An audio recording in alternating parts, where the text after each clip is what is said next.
Alright, so I want to talk about Flatt and Scruggs' greatest hits. This is an album that has some omissions. It's supposed to be the greatest hits, but here's what they did not include in the greatest hits.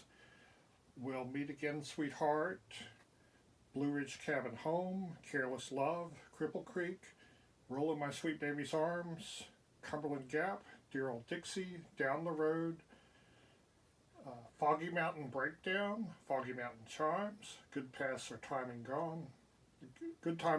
and Gone, Groundhog, Ground Speed, Home Sweet Home, Hot Corn, Cold Corn, John Henry, Little Darling Palomine, Lonesome Road Blues, My Cabin in Caroline, Nashville Blues, 9 Pound Hammer, Old Folks, Pretty Polly, Randy Lynn Rag, Reuben, Sally Ann, Sally Goodwin, Shuckin' the Corn, Yonder Stands Little Maggie, You Bake Right with Martha White, also known as the Martha White theme, and Your Love is Like a Flower.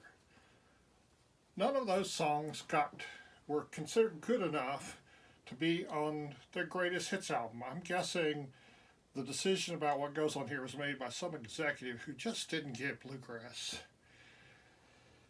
So let's look at what is on this album. Okay, so there's the Ballad of Jed Clampett, which for some reason they didn't let Lester Flatt sing it on the actual show.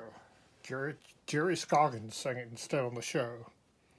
But Lester Flatt sings it here on this album. Also, Flint Hill Special. I have no beefs with that being in their greatest hits. Jimmy Brown the Newsboy. That's the only lead instrument is guitar. I think that's Earl playing it, but I'm not sure. I Still Miss Someone. Don't have any beefs with that. And Petticoat Junction. They didn't do the theme from Petticoat Junction. Though their performance here is really top notch. It's a really good performance of that song, but it's not one of their greatest hits. Fireball, an Earl Scruggs instrumental, no boost to that being on there. Earl's Breakdown, another great Earl instrumental. You Are My Flower, Pearl, Pearl, Pearl. Now, that is a song that they sang on the Beverly Hillbillies as a gimmick. It doesn't belong on the greatest hits. It certainly doesn't need to displace Blue Ridge Cabin Home. The Good Things Outweigh the Bad. Okay, song. And My Sarah Jane. So that's what they thought were the greatest hits. Now, I may have some beefs with the songs I picked to be on this greatest hits. Some of them I consider amongst their greatest hits. Others, I'm like, why did they put this on here? However, the performances on every one of these is top notch. Ralph Stanley's my favorite bluegrass banjo player, but most bluegrass banjo players don't imitate him. They imitate Earl Scruggs, and there's something about Earl's playing that is so much better than any of his imitators. I'm not sure what it is, but something about him. He hits the right note at the right time, and he's better. And Lester Flatt had great voice. So the two of them together work out.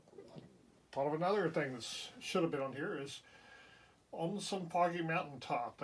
When they started the band, I told Jim Shoemate that was going to be their theme song, and it's not on here. I would think Foggy Mountain Breakdown replaced it as their theme song, and it's not on here.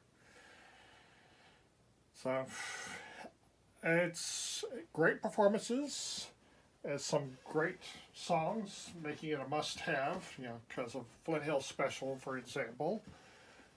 But there are a lot of great Flatt and Scruggs hits that didn't get put on this album.